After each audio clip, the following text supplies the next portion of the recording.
My name is Sławek Zając. I'm the head of technology for William Hill digital division. And I'm going to talk to you about a large-scale agile transformation. About a month ago, I met up with my old boss, whom I hadn't seen in 5 years. And as it usually goes in those meetings, you get to talk about what happened in the past 5 years. So I told him I had a startup that lasted about a year. That I joined this software house. There was 18 people at the time in Krakow called Grand Parade. And in a span of 2.5 years, that company ballooned to about 200 people. And after that, William Hill acquired Grand Parade. And I happened to also mention to him that I'm running the Agile transformation for William Hill. And obviously, he became a bit sarcastic and started to ask me what the hell an Agile transformation was all about. And it's a good question, because I've been living and breathing this stuff for the past 1.5 years. And we're seeing it certainly in the Krakow community and all around Poland. Companies are hiring more Scrum Masters, things are happening. But obviously, I've been running Agile for many, many years, and so have many of you. But I think when you're in the transformation, you get to rethink a lot of the principles. You get to think about why certain things happen. And so when I was in a smaller company, I got to see some of the mistakes we were making that manifest themselves at scale. So let me start with the why. So as I mentioned, 2016, William Hill acquires Grand Parade in Krakow. So we were a software house, and we were an ambitious, rebellious group. And it was, the company was mainly driven by motivated individuals, kind of out to prove a point. We were kind of fighting against the big guys. And it just goes to show you what motivation can do when you're in this environment. The highs were very high, and sometimes the lows were low, but we managed to grow quickly and get acquired. But we were acquired by the big guys. So you can certainly see, the grounds for the transformation start to build. So let me talk about the big guy, William Hill by the numbers. It's an international company. It operates in the UK, Spain, Italy, and the US. Millions of customers. We've got 4,000 people in IT. 4,000 people in the business, 1,000 people in IT. We have offices in Leeds, London, UK, Krakow, Gibraltar, Manila, New Jersey, and Vegas. So it's quite large. It's an events-driven business. Sometimes we can handle up to 5 million price changes in the span of a single match. So it's certainly a different environment, and it's got a different kind of a tolerance for risk.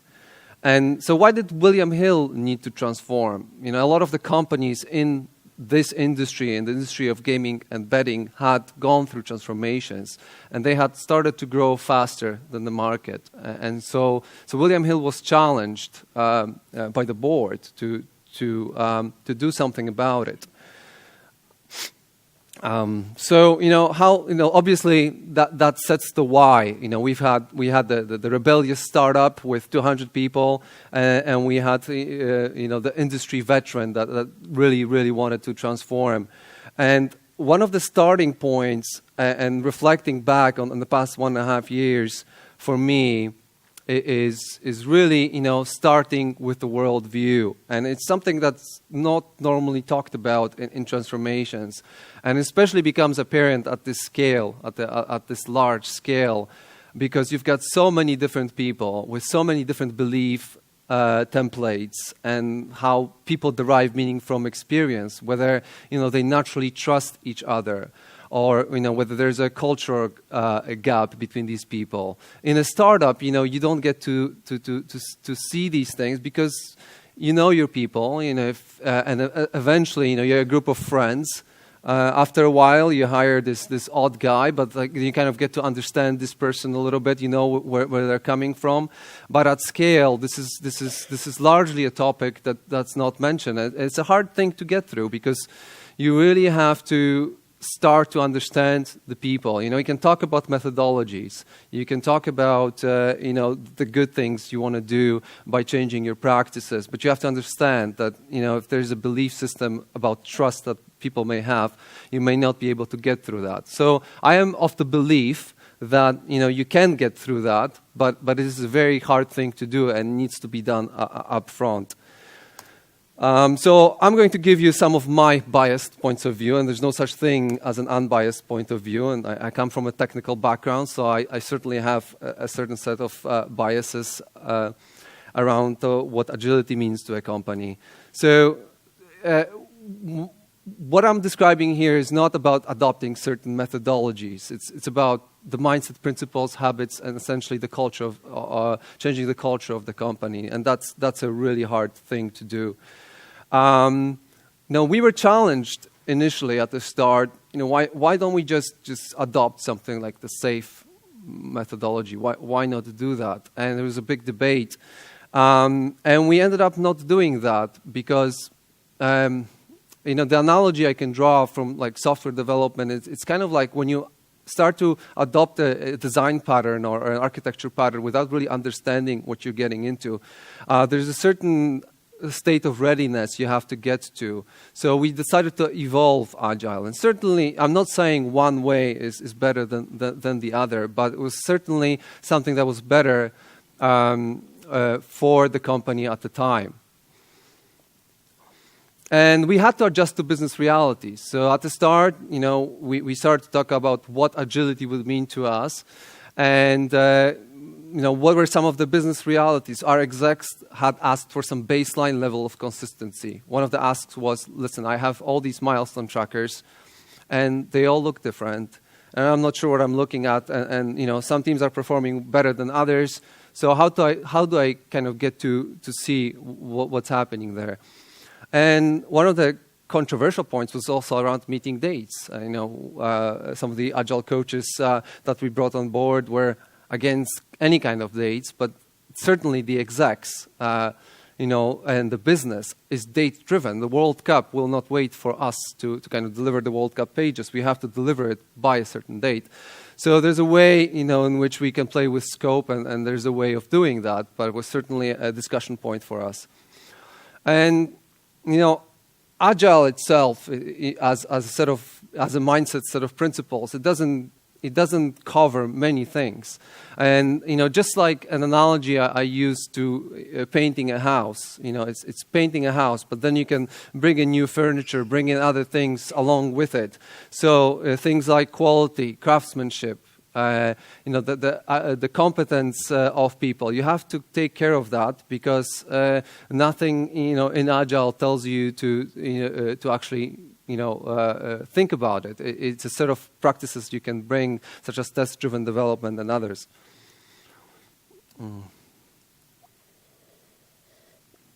This one is an interesting one. I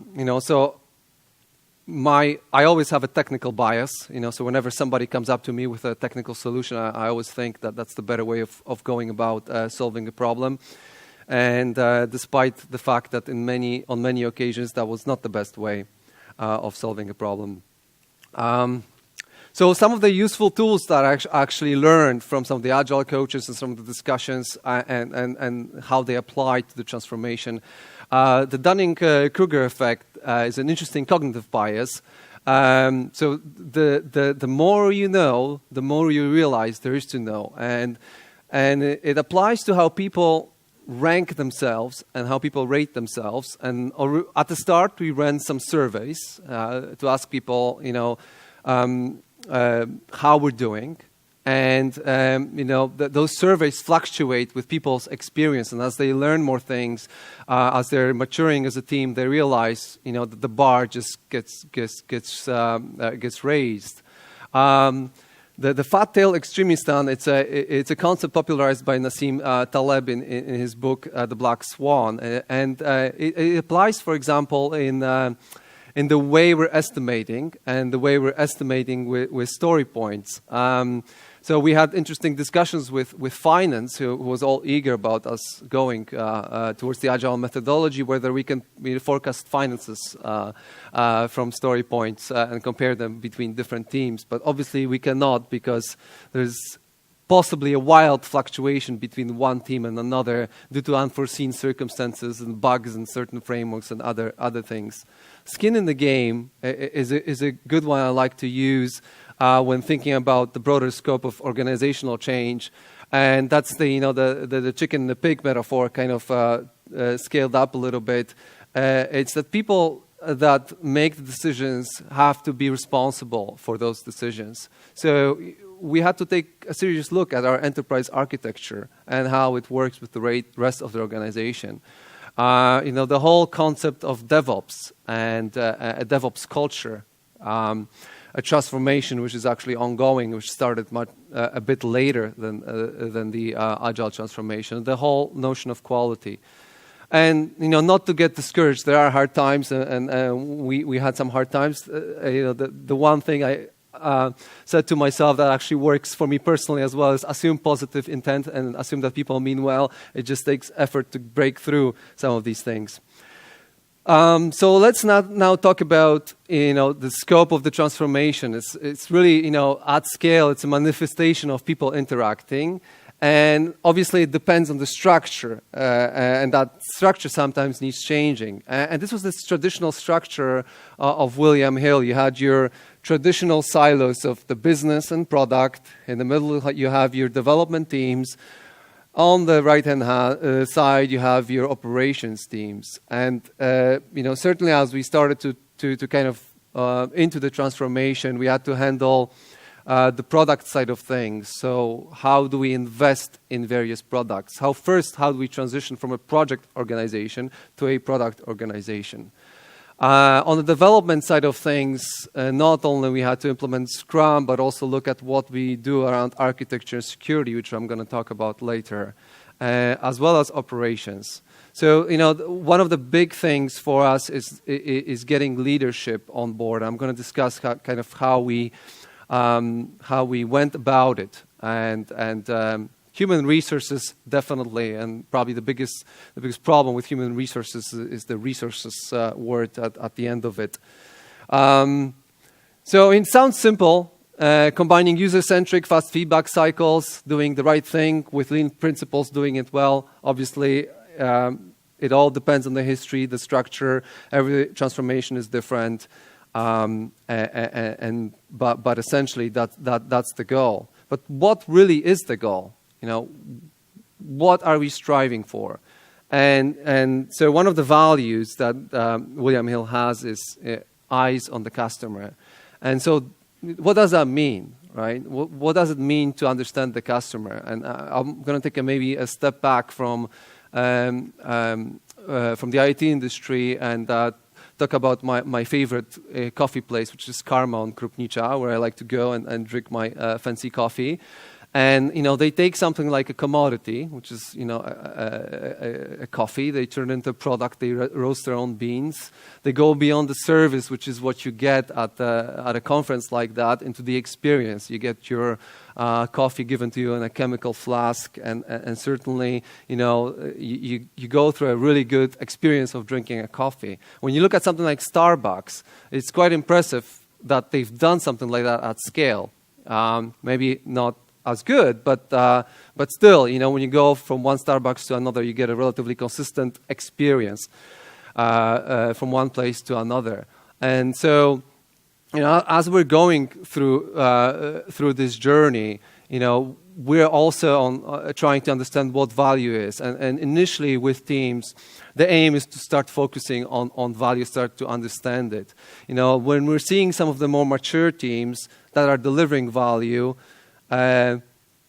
it's a place where the product owner is still chiefly accountable for kind of defining the mission, defining what the value is. But the ultimate goal, and kind of we try to aim high and try to raise the bar, and I can say we have teams really operating at that level, is optimizing value. It's really where the whole team kind of steps up and realizes and kind of works together, because ultimately nobody really knows what the customers want, and we have to discover it together. And sometimes when I hear developers, complaining at certain times that there's too many meetings, well, it's a result of something, of other operational issues. It would be ideal if the developers could be left to code 100% of the time, but then we would have to know exactly what we need to code. And many projects back in the day where I was involved, I was as a coder. I used to be involved in such projects, and we used to code for six months straight, and then the project never went anywhere.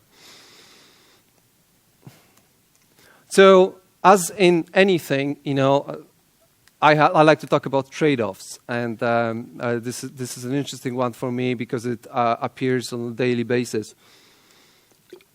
So an interesting conversation I recently had with a development manager who was quite upset at me that we just started to form some product teams, and I pulled out 2 developers from a newly forming product team.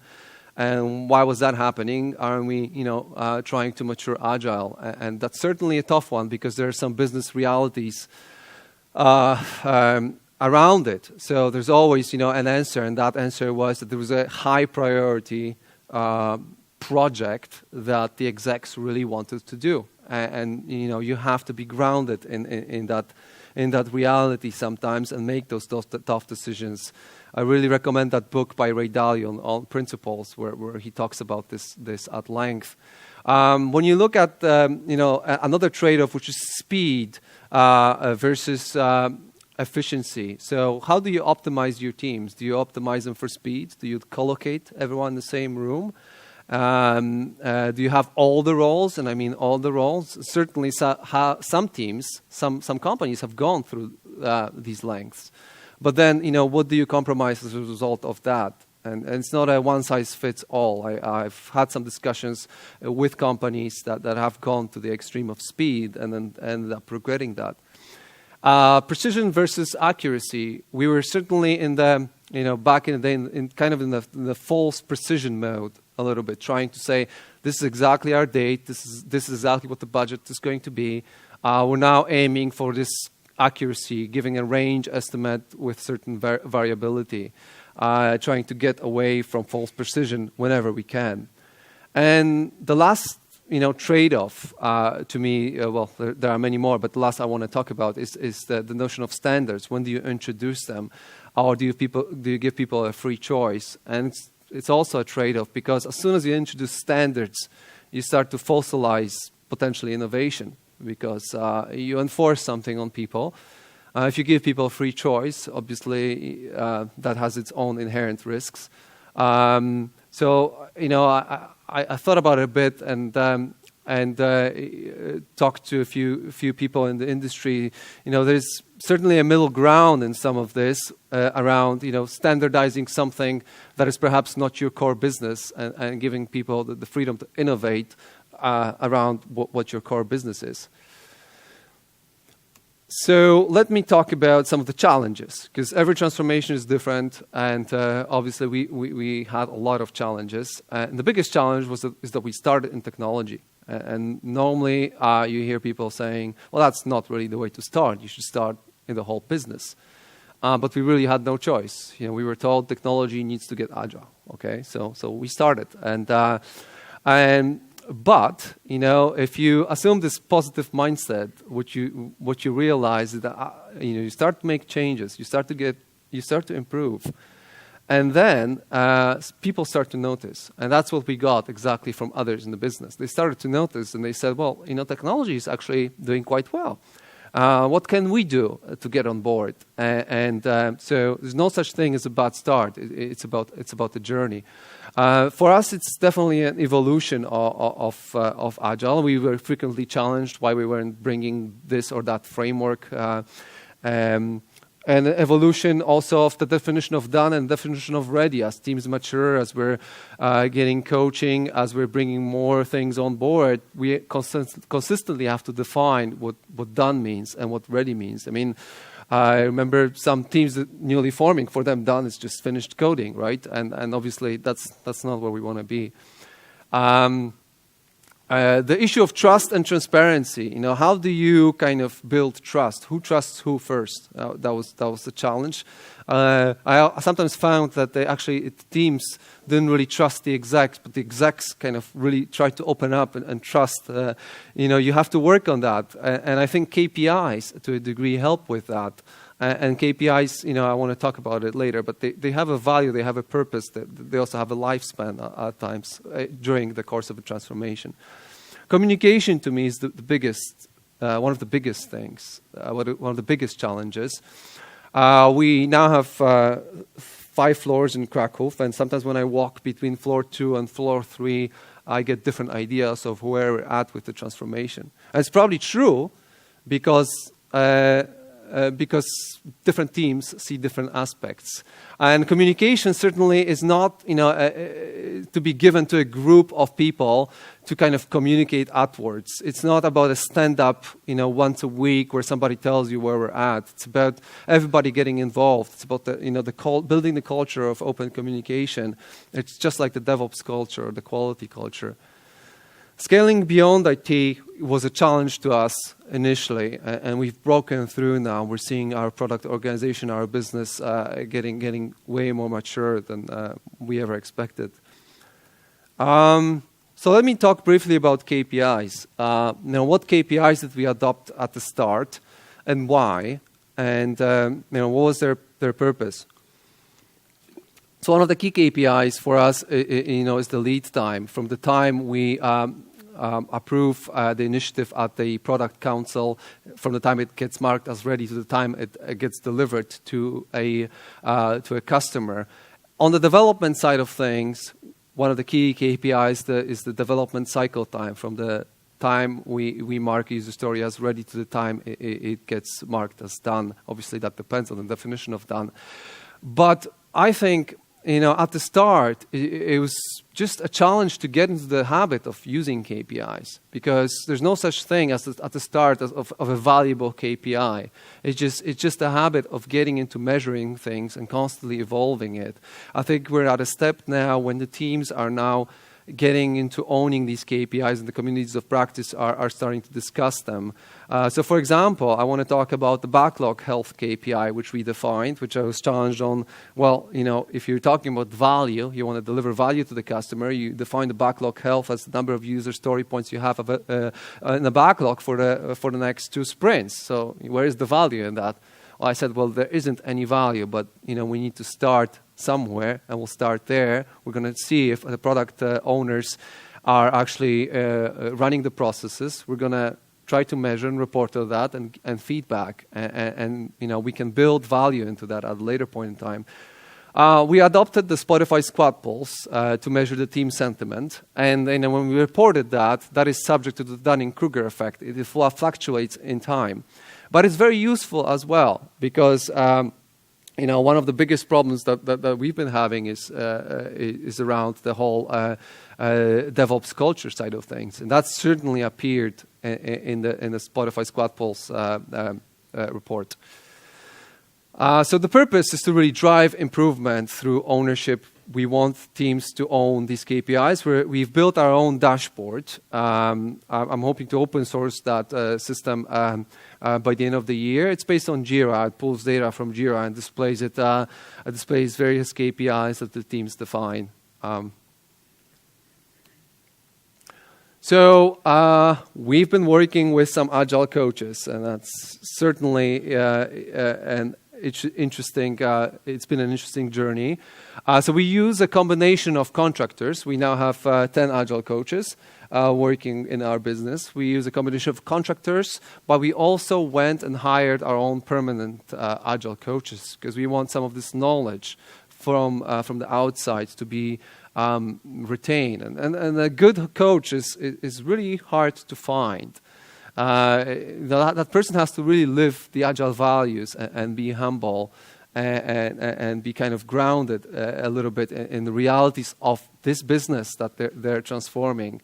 And also, one of the things I could say about that is that there are coaches with different sets of experiences that are there for maybe a different part of the transformation. So I had a really great coach at the start, but it just simply wasn't the time for that person to be in the transformation, because it was really a business coach. And in probably this time frame, we're looking at bringing this person on board. But a year ago, we just weren't ready to have conversations with him.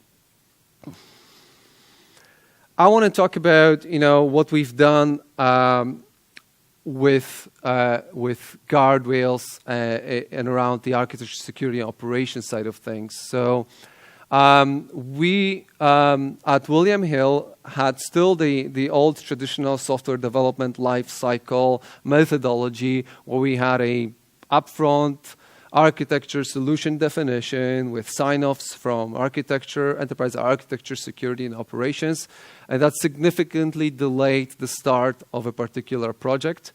So we had negotiated through multiple sessions the guardrails, and what these are basically is we give the accountability to the individual teams to define their own architecture, and that architecture at some point in time, if it gets complex enough, will be reviewed by the architecture, security, and operations teams.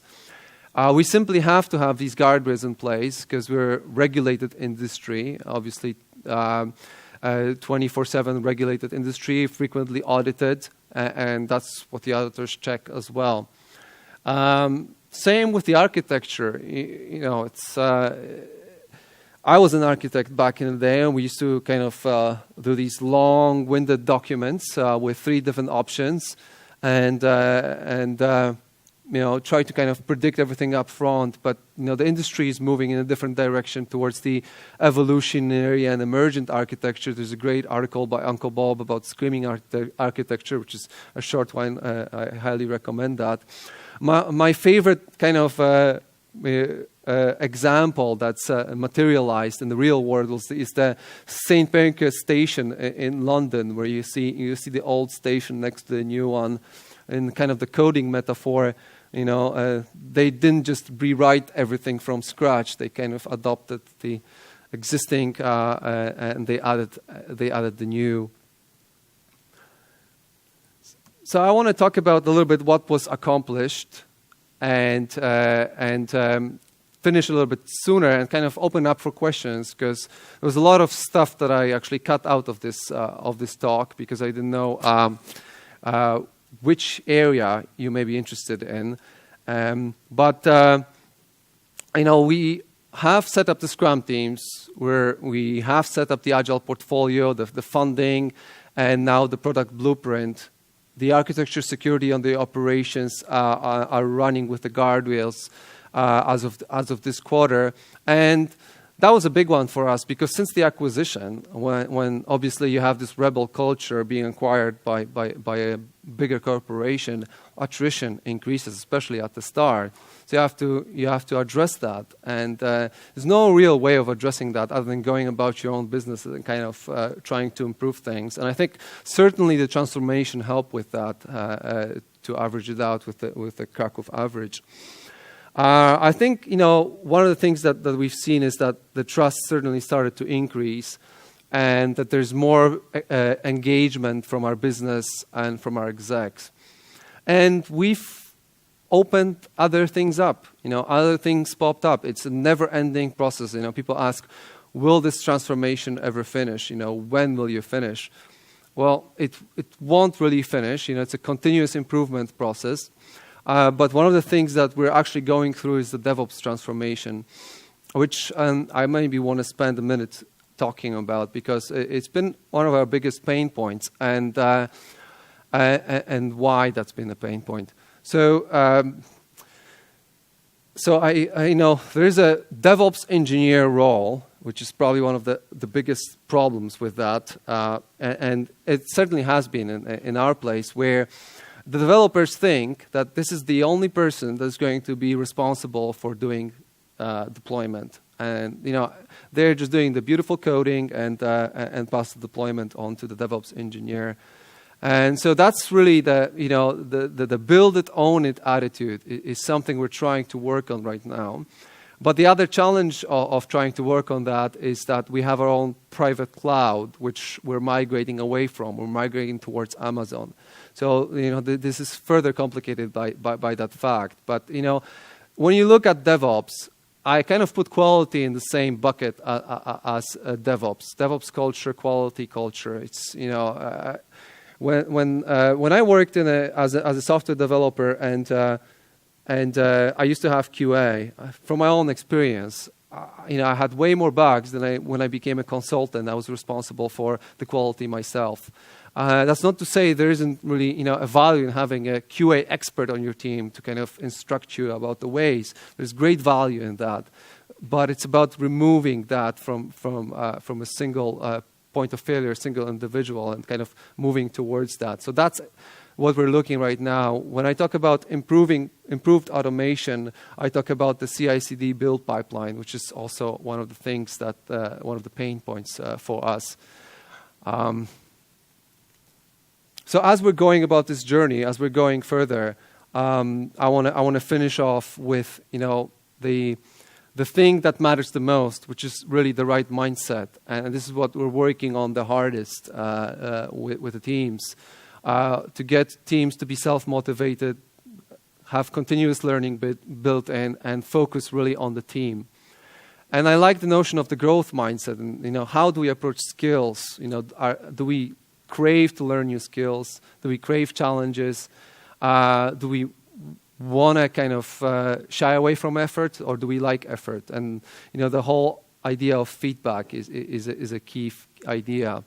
And I think there are some indicators of certain levels of maturity. And I certainly think that when we get to a point, and I'm starting to see it on some teams, but I'd like to see it at scale, where you can kind of have this admitting that you don't know kind of a mindset when you actually don't know, and being open and honest with each other about it.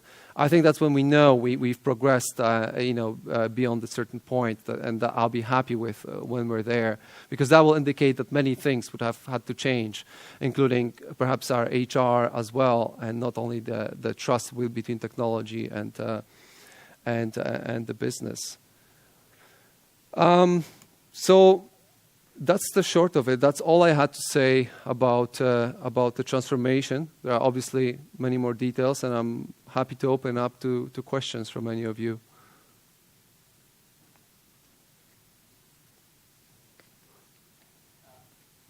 Elaborate on the hardest things that you experienced as part of the transformation so far. The hardest things. Yeah. Well, the hardest things is exactly because many things about agile practices are easy to understand, but hard to actually implement. That's one thing to keep in mind. But the hardest is when people nod, but you don't necessarily kind of get that in action. So it's like people agreeing with you, and then you're not seeing that kind of a change. So I think that is why you have to stay positive about it, and kind of keep knocking at the door and start. Yeah.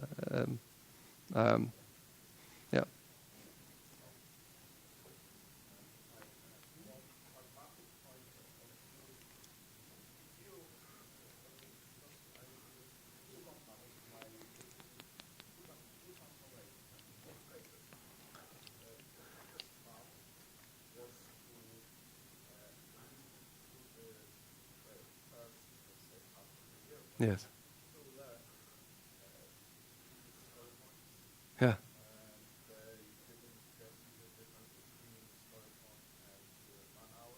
Yes. Yes.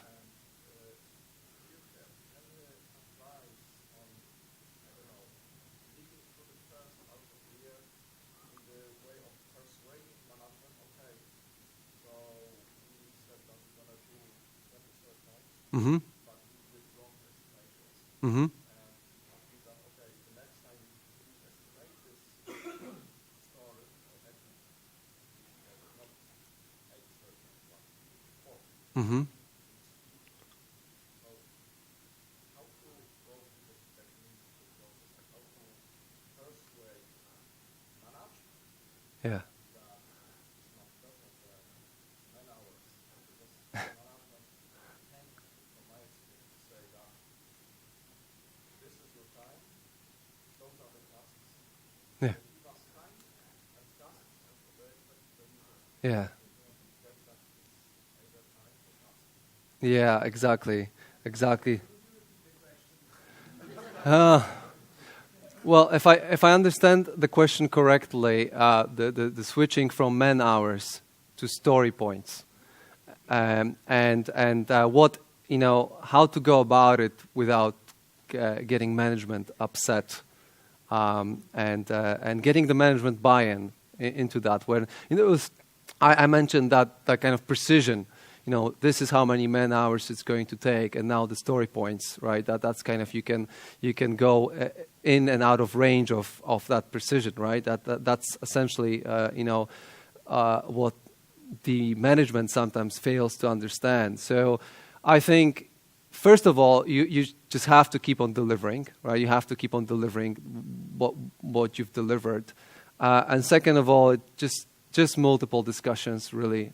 It's a never-ending process of trying to educate why that is the case. It's just eventually that kind of there is that trust when you start delivering, and that's what we've started to see as well. So they have to be prepared. I think it's more about trust, really. It's more about trust. They have to be prepared to kind of trust, and the trust has to be earned, right? So you have to tell them, okay, trust me, but for this long, and then we can see, because you can't necessarily prove it scientifically, right? You have to you have to start delivering. You can start measuring these KPIs, and like you can start measuring committed versus completed, and start to measure cycle time and show what you've actually delivered in your sprint. So these KPIs help, but fundamentally it's about the trust, and for how long a time they're willing to trust you until they say, because it's about the outcomes. It's not about control, and I think the issue you're describing is I have the control over over precision of the man hours and everything, and that's really the mindset. That's really what they need to give up, because the team needs to have joint control.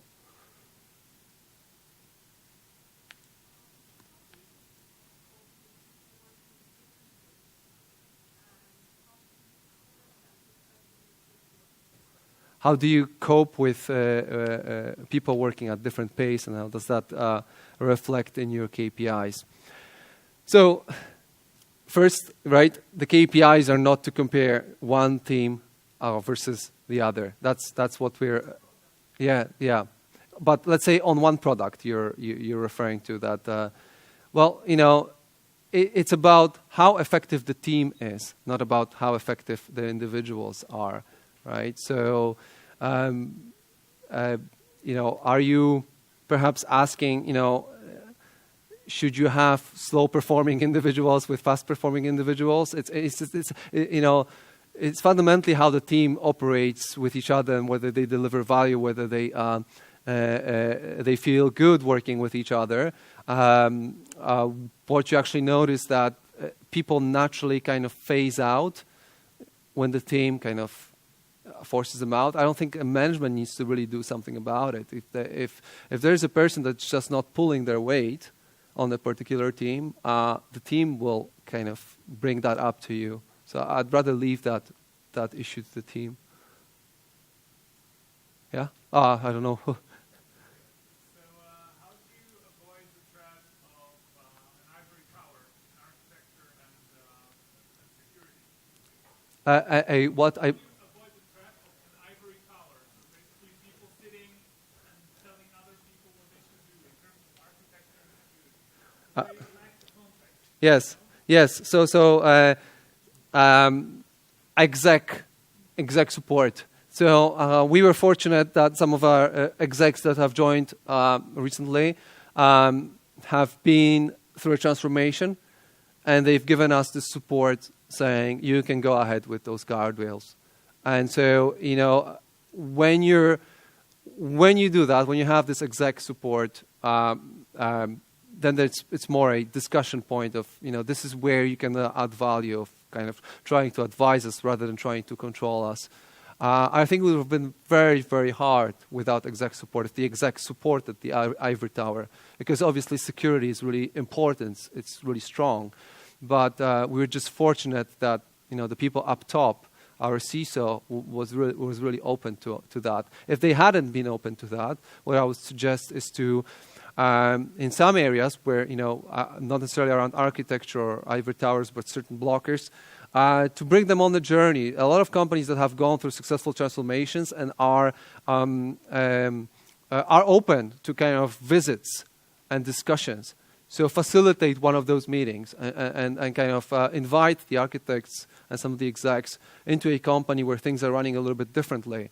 And after a visit like that, you know, the mood sometimes shifts and people are a little bit more open. So consider something like that. There's you know, I don't know if because you know, there's a community in London certainly, and in Krakow, it would be certainly worth seeing if there's a way to kind of facilitate some of these meetings. So, for example, like ING is quite open to others meeting and discussing their transformation.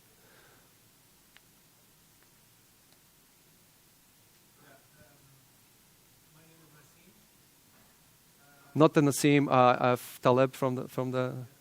All right. Maybe I avoided him on many things. This is not a question. I wanted to make it more as a conversation. That's why I'm also raising my voice so that everyone hears.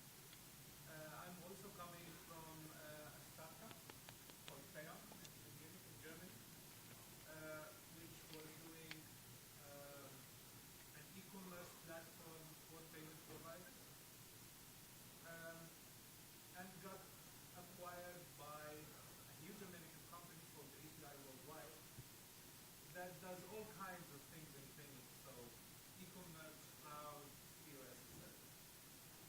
And what is interesting, so many of the things that you mentioned, and maybe I want to add, so that we have the conversation, is it is not easy, but it is doable.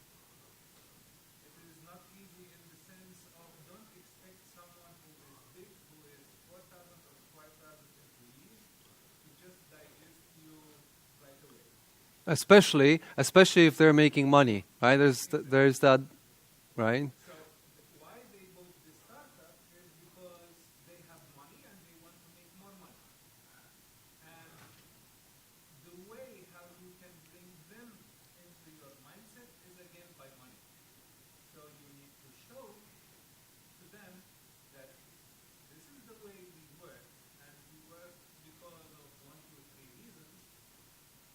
We have been into what you guys are currently are, and these are the problems.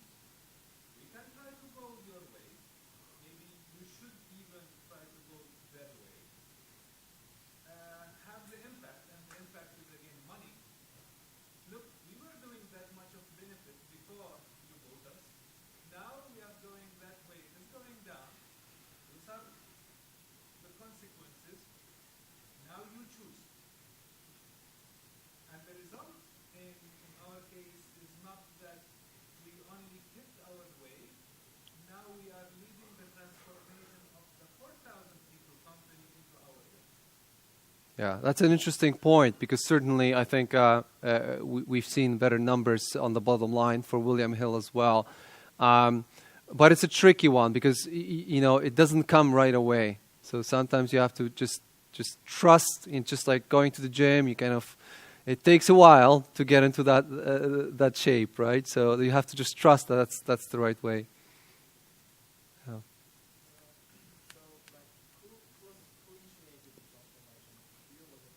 No, it It was a group of execs, but it was essentially, I think, it was a culmination of a few things. I'm not going to dive into the company politics, but essentially, there was a thought that IT needs to improve its operations, and sure, it was true that we needed to improve.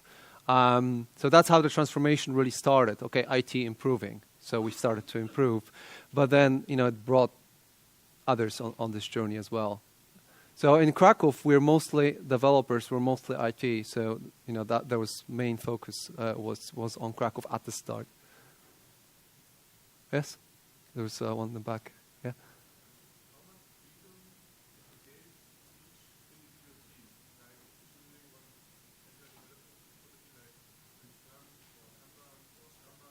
Yeah. Yeah.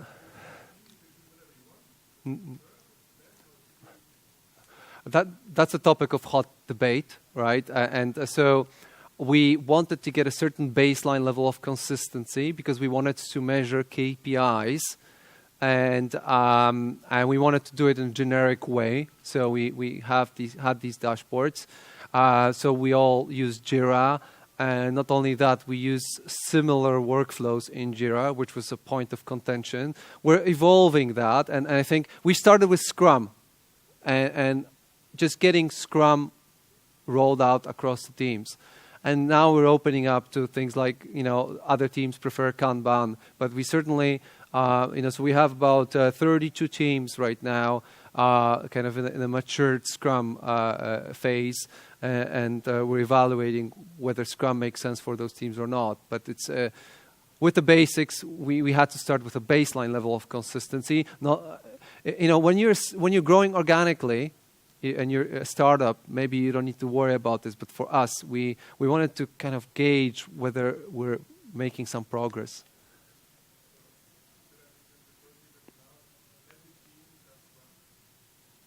Yes. Yes.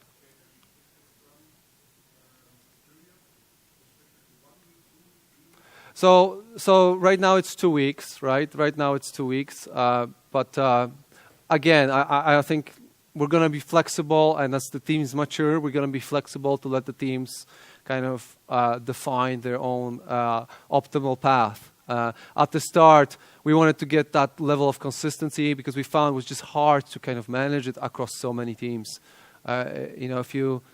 Especially if you lack some of the roles, because you have to hire Scrum Masters, you have to get the coaches. So we were a bit prescriptive at the start.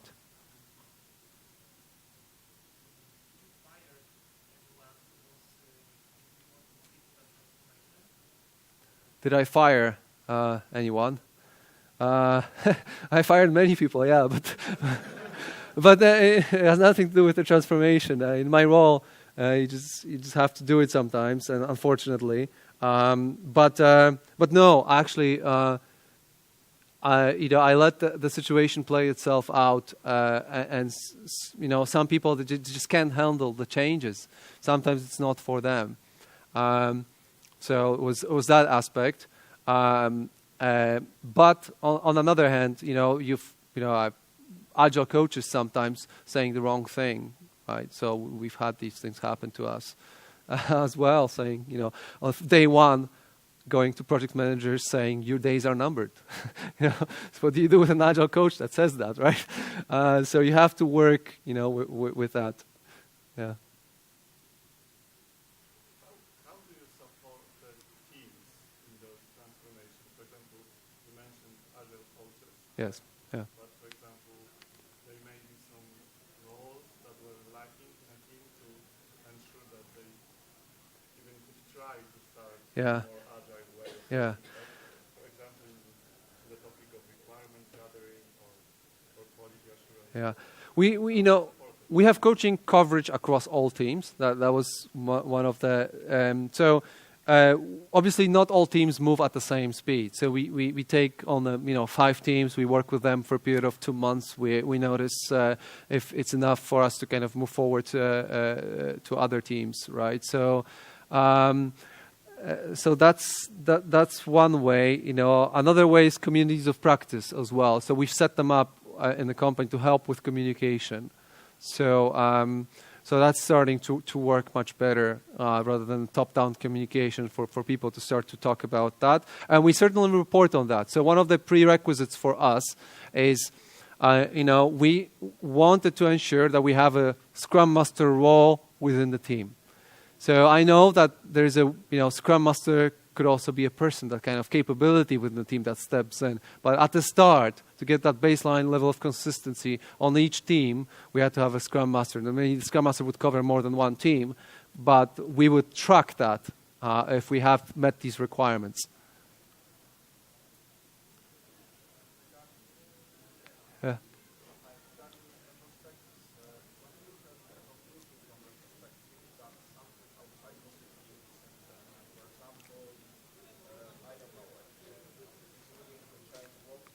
Yeah. Yeah. Yes. So we raise an impediments board, and I raised it at the transformation exec meeting as something to be picked up by whoever needs to pick that person that up, or it goes into a continuous improvement plan for that particular department or team if it can be improved right away. So there has to be a process for dealing with that. I think there was one more question maybe here, and we're gonna.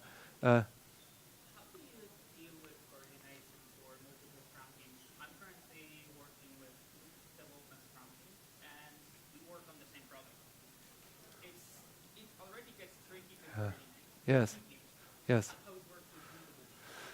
Yes, that's a very, very good question. And, I wish I could say we have it all figured out, but we still are working on that. I think the key answer for that is the proper product blueprint. So your product organization needs to have a proper methodology to be able to handle and negotiate dependencies across different teams. It's not just about Scrum of Scrums or whatever framework you implement. It's about that communication on the business side, and we've seen that as that improves, as the business side of things starts to define their own process, because that's when things really started to change. There are multiple documents around how that could be accomplished, right? And we had them on the wiki. They weren't being addressed until somebody in the business side and the product side started to implement them and work with those teams and get on that journey. They now have something similar to what we've had a year ago, but actually they've implemented it themselves, so they own it themselves. So I think unless the product organization gets to this point where they can manage dependencies effectively, that this will be a problem. Because on the tech side, I think it's still a challenge, but it can be addressed through effective frameworks. Yeah. All right. I do have books to recommend. Catch me after, because I don't know the titles off the top of my head. There's definitely Lean Startup, and one that I read very, very recently that was really interesting. So I'll send you the list if you come up to me. Yeah. Okay. Thanks.